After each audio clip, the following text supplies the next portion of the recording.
He answered, I want to see. Ano pong sagot ng ating Panginoon? Kagaya rin ba sa sinabi niya kina James and John, mukhang mali yata ang inyong hinihingi?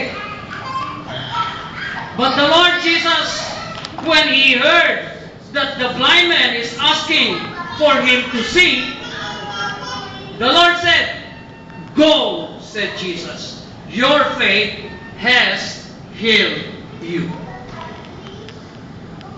I want you to go back doon sa tanong ko kanina, ano ang gustong gawin ni Jesus sa buhay mo? Ano yung sinagot niyo?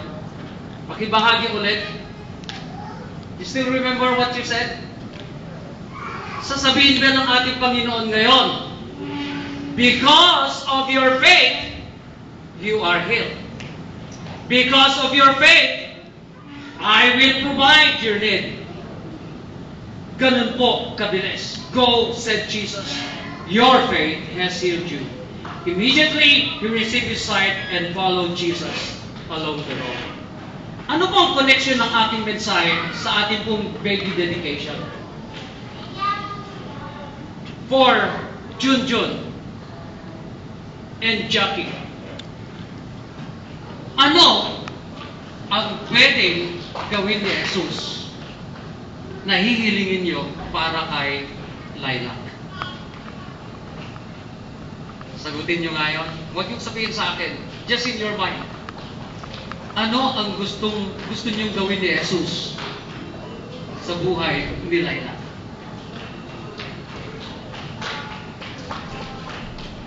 Our responsibility is to bring Lilac to Jesus.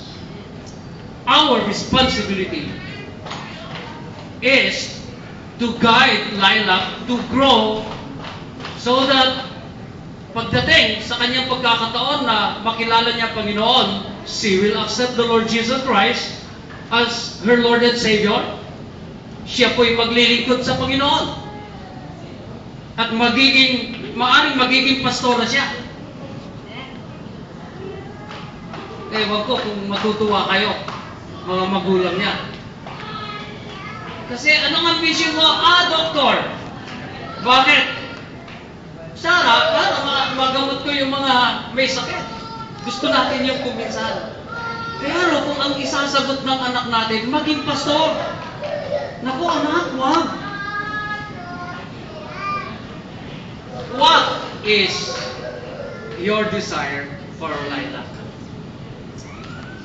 Our priority should be that she will serve the Lord. Shall we just bow our head and let's go to prayer? Panginoon, kami po ay nagpapasalamat sa iyong salita. Bagamat hindi masyadong naipaliwanag ito, Panginoon, pero alam po namin, marami po kaming mga lessons na natutunan sa aming buhay. Kahit po sa mga hinihiling namin sa iyo.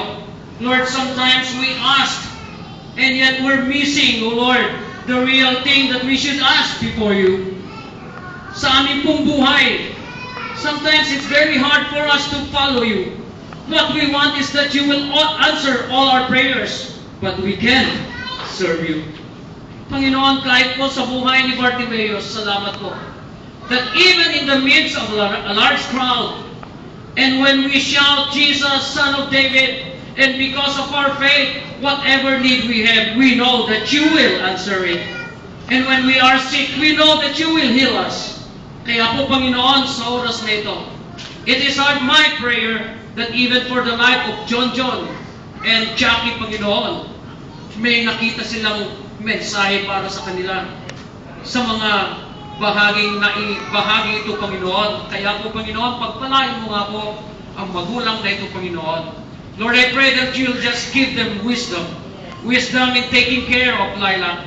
Wisdom in giving that guidance, Panginoon. Especially so, na sila ang unang maging ihemplo sa kanilang paglilingkod sa iyo, Panginoon.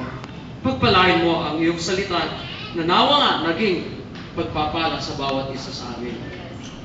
Ang lahat ng ito ay aming iniling sa matamis na pangalan ni Jesus. And everyone say, Amen.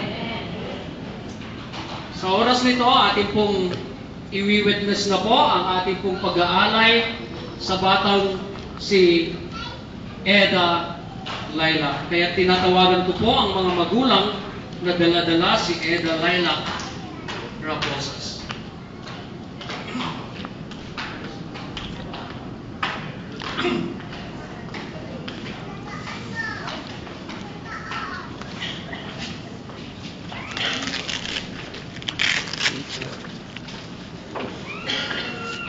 For your information, Eda Laila was born last September 5, 2008.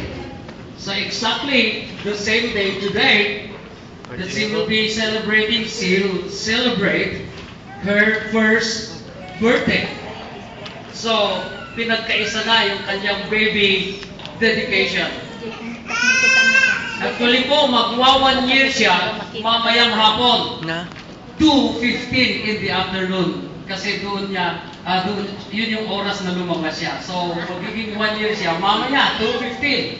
So, doon din siya babatiin ng happy birthday. Of course, the father, baka hindi nyo alam na ang pangalang John, ang kanyang pangalan ay Ederson Raposas. And the mother, Jackie Lou Sabatpan. Nag-mix po ngayon. Ewan ko how I define John, kung Ilocano siya, or Tagalog, or Pangasinan, or Kapampangan, because he had, spent his life in all these provinces. Kaya marunong po siyang mag-Pangasinan, marunong mag-Ilocano. Marunong ka rin ba mag-Kapampangan? Not exactly, okay. Kaya yun po, ngayon, narito siya sa Mindanao. Hindi ko pa narinig na nagbisaya. Even his accent, it's not a Visayan accent. And we'd like to present to you, lahat po tayo, pag binanggit ko po yung pangalan ng bata, shall we just give a round of applause, Eda Laila Raposas. Alam niyo, hindi kayo nakikinig. I said a warm of applause. Malakas na palakpak for Eda Laila Raposas.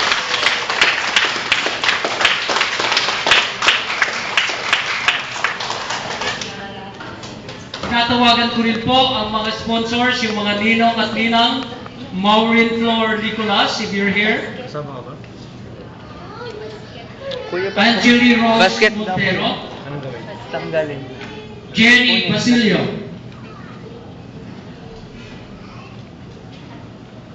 Shiamilin Sarlo. Ryalyn Pablo.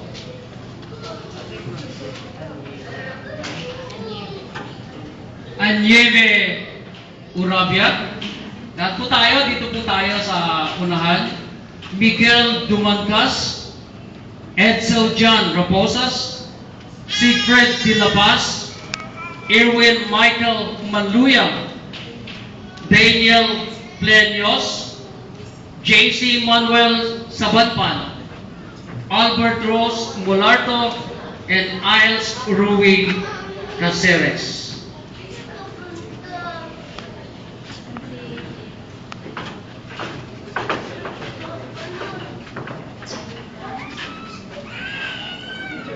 Si EJ na. Mukhang may 14 po tayo nakalista rito. Naging ilan lang sila?